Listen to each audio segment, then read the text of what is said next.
Hi everyone, नमस्कार, सलाम, सत श्री अकाल। Welcome back to my channel. आशा करती हूँ कि आप सभी लोग बिल्कुल ठीक ठाक होंगे। तो अभी बस सुबह सुबह का टाइम है और मैं आई हूँ किचन में अपने रोज़ के काम करने के लिए। जैसे कि मैं करती हूँ, अभी ब्रेकफास्ट की तैयारी करूँगी। उधर चाय बनने रख रही हूँ मैं। दूध गर्म मेरा हो चुका है। ये वाला व्लॉग मैंने रिकॉर्ड किया था श्राद्ध शुरू होने से पहले। एक्चुअली कुछ वीडियोस मैंने पहले से रिकॉर्ड करके रखी थी, पर मैं ऑन टाइम भेज नहीं पाई थी। मेरा लैपटॉप जिस पे मैं काम करती हूँ उसमें कुछ टेक्निकल प्रॉब्लम्स आ गई थी अचानक से। तो 3-4 दिन मेरे व्लॉग्स जो हैं वो डिले हुए थे। मैं टाइम से नहीं भेज पाई थी, तो वो क्योंकि ऑलरेडी रिकॉर्डेड ही थे, तो मैं उनको वन बाय वन भेज रही थी। सो ये वाला जो व्लॉग है ये मेरा लास्ट व्लॉग है उस टाइम का। सो धीरे धीरे आ ही जाएंगी चीज़ें ट्रैक पर। तो यहाँ पे मैंने रात में काले चने और छोले भिगो करके रखे थे, इन्हें मुझे बॉईल करना है। साथ में मैंने वहाँ पे कुछ साबुत मूंग भी भिगो करके रखी थी, जिसको मैंने अभी फ्रेश वाटर से वॉश कर लिया है। इसके मैं स्प्राउट्स बनाने वाली हूँ और रात से और अभी तक थोड़े थोड़े स्प्राउट्स इसमें निकल भी चुके हैं। तो गर्मियों में sprouts banana is very easy. आराम से फर्मेंट हो जाती है दाल और स्प्राउट्स निकल आते हैं। तो यहाँ पे मैं नाश्ते की तैयारी दिखा देती हूँ आपको। ग्रीन चिली मैंने कट कर ली है, थोड़ा सा हरा धनिया है और यहाँ पे मैंने चॉपर में रखी है अनियन, चॉप कर दी है। सुबह सुबह मैं गई थी पीछे गार्डन में, तो वहाँ से मैं हरी हरी सब्जियाँ तोड़ करके लाई थी। तो आज की सब्जी में है कद्दू, लौकी और तोरी। तो अच्छी खासी बिग साइज़ की ये लौकी है, जिसको कि मैं इस हफ्ते अब बनाने वाली हूँ। तो ये सब्जियाँ जो हैं घर की हैं, बिल्कुल हाइजीनिक हैं, केमिकल फ्री हैं और सबसे बड़ी बात ऑर्गेनिक हैं, जिनको कि घर में बिल्कुल केमिकल फ्री तरीके से उगाया गया है। अगर आप मार्केट में बाहर जाते हैं, ऑर्गेनिक चीज़ें आपको नॉर्मल रेट से कई ज़्यादा प्राइस में मिलती हैं। तो कितना अच्छा हो अगर आपके पास छोटा सा गार्डन है या गमले में ही आप लगाएं और इस तरीके से केमिकल फ्री सब्जियां खाएं। तो हम लोग हर साल लगा देते हैं और कुछ ना कुछ तो निकल ही आता है। करेले भी लग रहे हैं, अब शुरू हो रहे हैं, तो शायद करेले भी अब आ ही जाएंगे। उधर मैं ब्रेकफास्ट बनाने की तैयारी कर रही हूँ। तो जैसा कि मैंने पहले ही बताया कि ये मेरा व्लॉग श्राद्ध से पहले मैंने रिकॉर्ड किया था, तो इसमें ये वाली रेसिपी एग की है। तो अगर आप देखना चाहते हैं, इफ़ यू आर इंटरेस्टेड, आप देख सकते हैं, otherwise you can skip it. तो यहाँ पे मैंने एग फेंट लिया है, हरा धनिया और हरी मिर्च डाल दी है मैंने, थोड़ा सा अनियन इसके अंदर डालूंगी, सॉल्ट और थोड़ा सा red chilli powder, that's it. सब चीज़ों को अच्छे से फेंट करके मुझे ये ऑमलेट बना लेना है। और ऑमलेट मैं बनाने वाली हूँ अपने स्नैक पैन में, जिसको मैंने पहले ही आपको दिखाया था, जो एक्सिस बैंक के एज रॉयल्टी रिवॉर्ड से हमने खरीदा था। तो इसकी कैविटीज़ में मैंने हल्का हल्का बटर लगा दिया है। थोड़ा थोड़ा ऑयल भी स्प्रे कर सकते हैं, क्योंकि ये बिल्कुल नॉन स्टिक है, तो इसमें ज़्यादा कुछ ऐसे चीज़ें चिपकती नहीं हैं। तो मैंने अच्छे से कैविटी फिल कर दी है और जब ये नीचे से अच्छे से कुक हो जाएगा तो मैं इसे फिर फ्लिप करूँगी। तो अच्छे से कुक जब हो जाएगा ना, तब इसको फ्लिप करना इजी रहता है, अदरवाइज चीज़ें इधर उधर हो जाती हैं।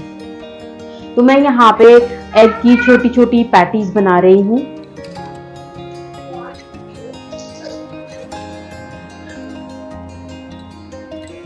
तो उधर मैंने अपने ऑमलेट पैटीज बनने रख दी हैं। यहाँ पे मैं ब्रेड तैयार कर लेती हूँ। तो मेरे पास ये वाइट ब्रेड है, सैंडविच वाली, छोटे साइज की है।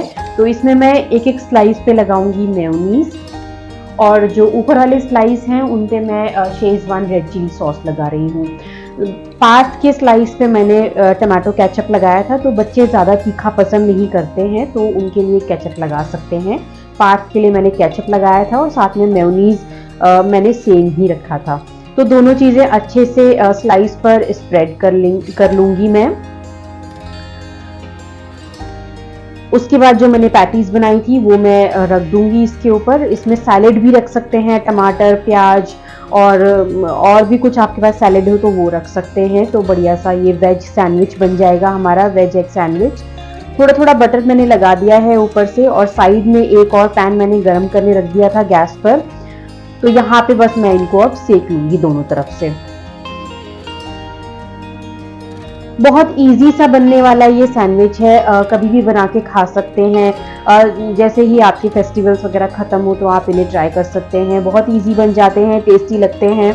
और ये पैटीज़ मैंने स्पेशली इस वाले पैन में बनाई थी क्योंकि पार्थ को ना इधर उधर का ऑमलेट निकला हुआ ब्रेड में से पसंद नहीं है। तो यहाँ पे क्या होता है, छोटी छोटी पैटीज़ हैं वो स्लाइस के अंदर ही रहती है, चारों तरफ से निकलता नहीं है ऑमलेट, तो ईजी रहता है। तो यहाँ पे मेरे दोनों सैंडविच बनके तैयार हो गए हैं। बीच में से आपको कट करके दिखा देती हूँ। ट्रायंगल शेप में भी कट कर सकते हैं, स्क्वायर में भी कर सकते हैं और इस तरीके से रेक्टेंगल में भी कर सकते हैं। तो एज यू विश, जैसा भी आप पसंद करते हैं। तो यहाँ पे मैं सबसे पहली प्लेट दे दूंगी हस्बैंड को, वो फिर अपना काम करने जाएंगे। तो ये सैंडविच हमारे हो गए बनके तैयार।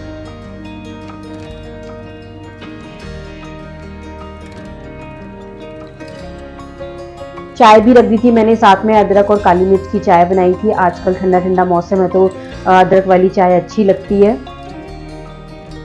तो सबको नाश्ता कराने के बाद मैंने अपने लिए भी बना लिए थे 2 सैंडविच। तो मैं भी बस तसल्ली से बैठ कर के ब्रेकफास्ट करूंगी और उसके बाद निपटाऊंगी बाकी के सारे काम।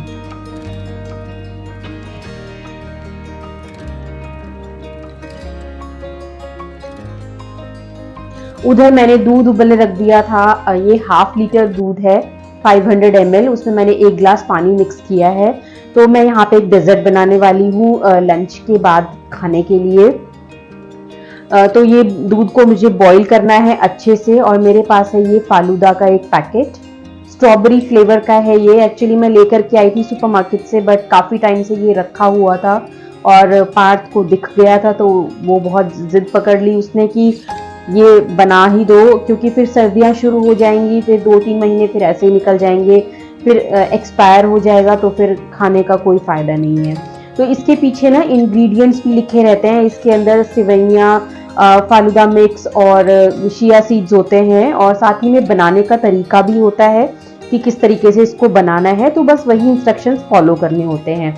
तो मैंने इंस्ट्रक्शन को फॉलो करते हुए ही यहाँ पे 500 मिल्क में 1 ग्लास पानी मिक्स करके बॉईल कर लिया है और सारा का सारा जो पैकेट था उसको मैंने एम्प्टी कर दिया है। अब इसको चलाते हुए अच्छे से उबालना है जब तक कि ये गाढ़ा ना हो जाए। लम्स नहीं रहने चाहिए, इसीलिए इसको लगातार चलाते रहना है। क्योंकि ये डेजर्ट ठंडी ही खाई जाती है तो इसीलिए मैं इसको जस्ट ब्रेकफास्ट ख़त्म करने के बाद ही बना करके रख दूंगी। जब ये अच्छे से रूम टेम्परेचर पे आ जाएगा फिर मैं इसको फ्रिज में रख दूंगी। उसके बाद इसको लंच के टाइम पे सर्व करूंगी। तो यहाँ पे देखिए धीरे धीरे ये गाढ़ा भी होने लग गया था। मैं चला रही हूँ इसको कंटिन्यूसली। इसका फ्लेवर बड़ा अच्छा था। इसमें और भी फ्लेवर आते हैं, मैंगो भी है, पाइनएप्पल भी है और भी शायद 2-3 फ्लेवर और हैं, बट स्ट्रॉबेरी पसंद है पार्थ को तो मैं स्ट्रॉबेरी फ्लेवर ही लेके आई थी। तो यहाँ पे देखिए रूम टेम्परेचर के लेवल का ये बिल्कुल ठंडा हो गया है। अब मैं इसको फ्रिज में रख दूंगी और फिर लंच के टाइम पे इसको सर्व करूंगी। और जैसे ही धीरे धीरे ठंडा होता है ना तो गाढ़ा भी होने लग जाता है।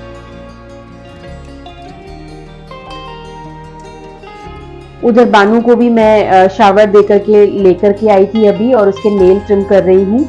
और जैसे कि मैंने अभी बताया कि ये श्राद्ध से पहले की रिकॉर्डेड वीडियो है। तो मैंने बच्चों के नेल्स श्राद्ध शुरू होने से पहले ही ट्रिम कर दिए थे। दोनों के पार्ट के हेयर कटिंग करा दिया था क्योंकि फिर बीच में बिल्कुल नहीं करा सकते हैं, अदरवाइज स्कूल से नोटिस आने लग जाते हैं फिर कि बच्चों के नेल्स कटे नहीं हैं या फिर हेयर कटिंग नहीं है। तो ये सारा काम मैंने पहले ही डन करके रख दिया था। फिर बीच में जब श्राद्ध शुरू हुए हैं तो हमने ऐसा कोई भी काम नहीं किया है नेल कटिंग का या हेयर कटिंग का।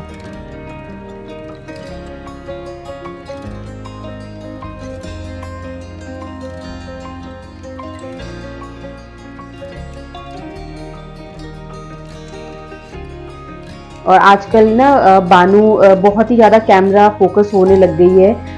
बहुत ही अलग अलग तरीके के एक्सप्रेशंस देती है जब उसको लगता है कि कैमरा चल रहा है आगे और उसमें मुझे देख करके कुछ कुछ बोलना है या एक्सप्रेशंस देने हैं। तो जब भी मैं कैमरा शुरू करती हूँ ना तो उसके एक्सप्रेशंस स्टार्ट हो जाते हैं।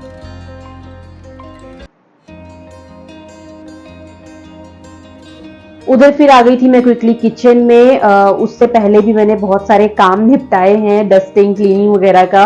और बानू अभी खेल ही रही है। तो यहाँ पे मैंने ना पहले से काले चने बॉईल कर लिए थे उसके बाद मैंने सेम ही कुकर में फिर छोले बॉईल कर लिए थे।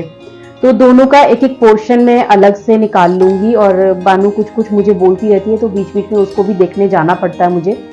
तो इसका कुछ पोर्शन ना मैं निकाल के रख लूंगी और फ्रिज में स्टोर करूंगी।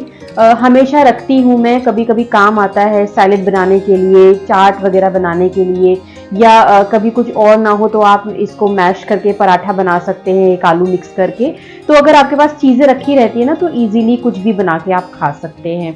तो बचा हुआ जो भी तरी के साथ था या पानी के साथ था, छोले और काले चने, उसकी मैं यहाँ पे ग्रेवी वाली सब्जी बनाने वाली हूँ और उसको मैं सर्व करूंगी राइस के साथ। तो सब्जी बनाने का या ये जो छोले काले चने मिक्स हैं, इसको बनाने का सेम ही तरीका है जैसे छोले बनाते हैं या काले चने बनाते हैं। तो मैंने हींग जीरे का तड़का लगाया है और उसमें अनियन गार्लिक को डाल दिया है, उसके अंदर अच्छे से भून लूंगी। उसके बाद मैंने थोड़ा सा डाला था इसमें जिंजर गार्लिक का पेस्ट,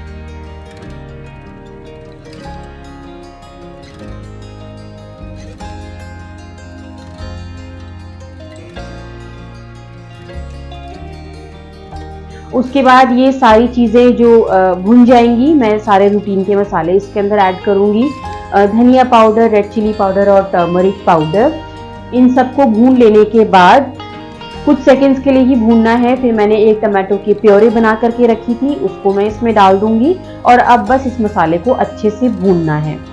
भूनने के बाद मैंने इसमें डाला था 1 चम्मच भर के छोले मसाला, और जितना भी मेरा उबला हुआ छोले और काले चने थे मैंने पानी के साथ ही इसके अंदर डाल दिए थे।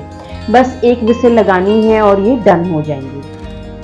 तो उधर कुकर में विसिल मैंने लगाने रख दिया है, तो साथ ही में राइस भी मैंने धो करके भिगोने रख दिए हैं उसी कुकर में।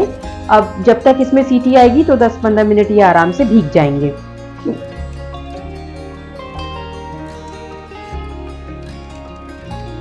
और यहाँ पर है ये काले चने और छोले, तो ये अच्छे से ड्रेन हो जाएंगे ना तो मैं फिर इन्हें फ्रिज में स्टोर करूंगी।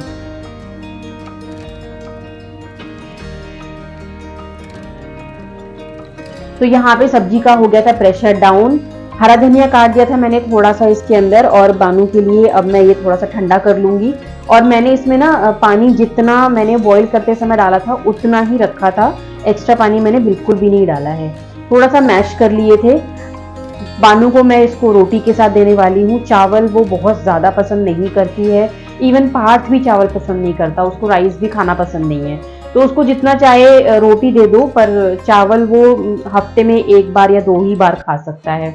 और बानू को चावल को ना चूई करने में पता नहीं क्यों दिक्कत आती है, पर रोटी के साथ वो भिगो भिगो के आराम से खा लेती है, बट राइस तो उसको खाने में बहुत ही प्रॉब्लम आती है।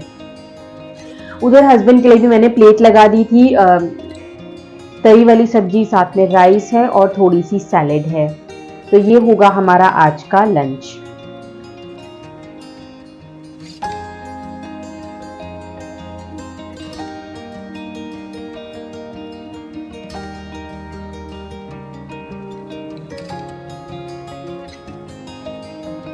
लंच करने के बाद मैंने डेजर्ट भी सर्व कर दी थी।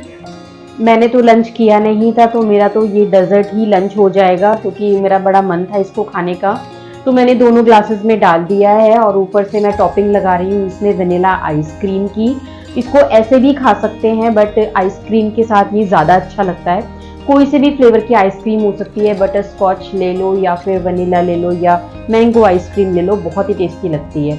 तो यहाँ पे मेरी टॉपिंग भी डन हो गई है, और साथ ही में मैं थोड़े से ड्राई फ्रूट भी डालूंगी इसके ऊपर, क्रश किए हुए, मेरे पास ऑलरेडी रखे हुए थे। जब मैंने लास्ट टाइम अभी रक्षाबंधन पे मिठाइयाँ बनाई थी तो उसमें मेरे ड्राई फ्रूट्स क्रश किए हुए थोड़े बच गए थे, तो मैंने एज अ टॉपिंग यहाँ पे इसको यूज़ कर लिया है। इसमें टूटी फ्रूटी भी डाल सकते हैं, इसमें चोको चिप्स भी डाल सकते हैं, जो भी टॉपिंग्स बच्चों को अच्छी लगे आप वो मिक्स कर सकते हैं। तो ये बहुत ही अच्छी डेजर्ट है, बच्चों को बहुत ही पसंद आती है। तो इसका फ्लेवर भी बहुत अच्छा है, स्ट्रॉबेरी फ्लेवर। तो लंच वंच हो चुका हमारा, और तकरीबन 4:30 बजे के अराउंड मैं गई थी छत पे ऊपर।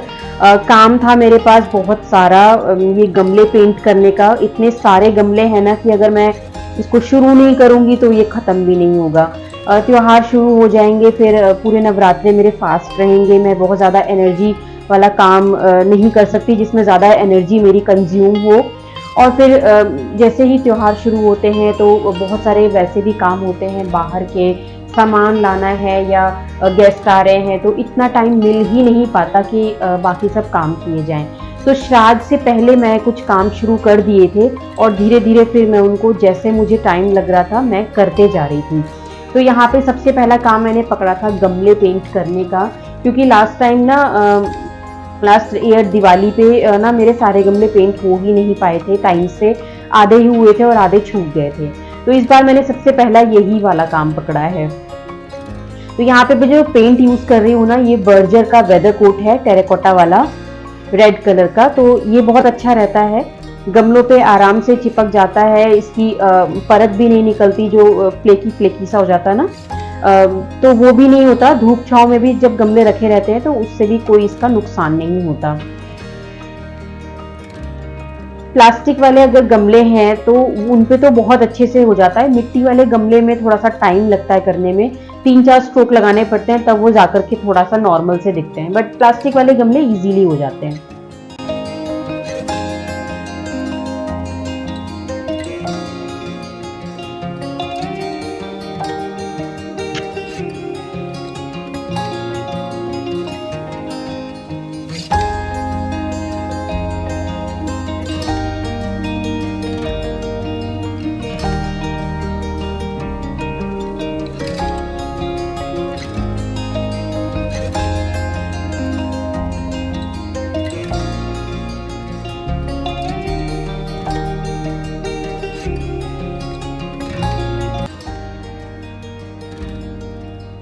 थोड़ी देर बाद पार्थ को भी पता चल गया कि मम्मी नीचे नहीं है और छत पे गई हैं और काफ़ी देर से वहीं हैं, तो कुछ ना कुछ तो ज़रूर कर रही होंगी। तो उसको मैंने शावर लेने भेजा था और जैसे ही उसने शावर ख़त्म किया अपना और ऊपर आ गया वो सीधा, और बस उसने ज़िद पकड़ ली कि अब मुझे भी करना है। तो बच्चे जब पेरेंट्स को कुछ करते हुए देखते हैं ना तो उनको भी ज़िद होती है कि हम भी करेंगे हम भी करेंगे। तो सेम ही हुआ मेरे साथ और उसने भी ज़िद पकड़ ली कि मुझे करना है। मैंने बहुत उसको मना किया कि तुम अभी नहा धो करके आए हो और फिर कपड़े गंदे हो जाएंगे दोबारा, तो वो उसके लिए तैयार हो गया कि मैं दोबारा नहा लूंगा, बट उसने पेंट करना ही था यहाँ पे। तो नीचे गया वो, जल्दी से कोई ब्रश व्रश ढूंढ करके लाया पेंट वाला और उसने मेरे साथ यहाँ पे करना शुरू कर दिया। तो मतलब मेरे लिए तो अच्छा ही रहा, मतलब आई फील सो ब्लेस्ड कभी कभी कि बच्चे जब बड़े हो जाते हैं ना तो हेल्प कराते हैं तो बहुत ही अच्छा लगता है। मैं हर साल अकेले ही करती हूँ ये काम, लेकिन इस बार पार्थ ने भी मेरी हेल्प करी।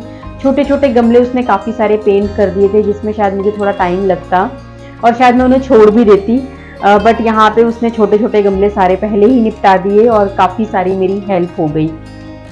तो मैंने भी मना नहीं किया, उसको करने दिया। तो ये सारे गमले हमने देखिए पेंट कर दिए, छोटे छोटे और बड़े बड़े भी। उधर दीवार पर रखे हैं वो भी मैंने पेंट कर दिए हैं। तो एक स्टैंड मैंने तकरीबन पूरा निपटा दिया है और एक स्टैंड अभी मेरा बाकी है, तो उसको भी मैं जैसे ही मुझे टाइम लगेगा करती रहूँगी, क्योंकि छोटा बच्चा भी है घर में, यू कैन अंडरस्टैंड कि सारा काम एक साथ नहीं होता। बट हम लोग यहाँ पे 6:30 बजे तक काम कर रहे थे, बीच में चाय लेकर के आए थे साहब, तो चाय भी उन्होंने पिलाई आज मुझे शाम की, मैंने नहीं बनाई थी। तो बस चाय वाय पीने के बाद फिर हम लोग नीचे चले गए थे। बेबी तब तक सो ही रही थी तो उस बात का मैंने फ़ायदा उठाया और फटाफट से मैंने यहाँ पे कुछ ना कुछ काम निपटा दिया। त्योहार के सीजन में रोज रोज कुछ ना कुछ काम निपटा लेना अगर, तो मन को तसल्ली रहती है कि चलो आज ये काम कर दिया। अदरवाइज त्योहारों में बहुत ज़्यादा बर्डन होता है घर की साफ सफाई का और एवरीथिंग। सो चलिए इस व्लॉग का करती हूँ मैं यहीं पे एंड, लेती हूँ आपसे विदा। मिलूंगी एक नई वीडियो के साथ। आई होप ये आपको व्लॉग अच्छा लगा होगा, पसंद आया तो please like share comment and subscribe my channel अगर अभी तक नहीं किया है। It's my humble request and it's completely free. मिलूंगी एक नई वीडियो के साथ। Till then you guys take care. Thank you so much for watching. Bye bye.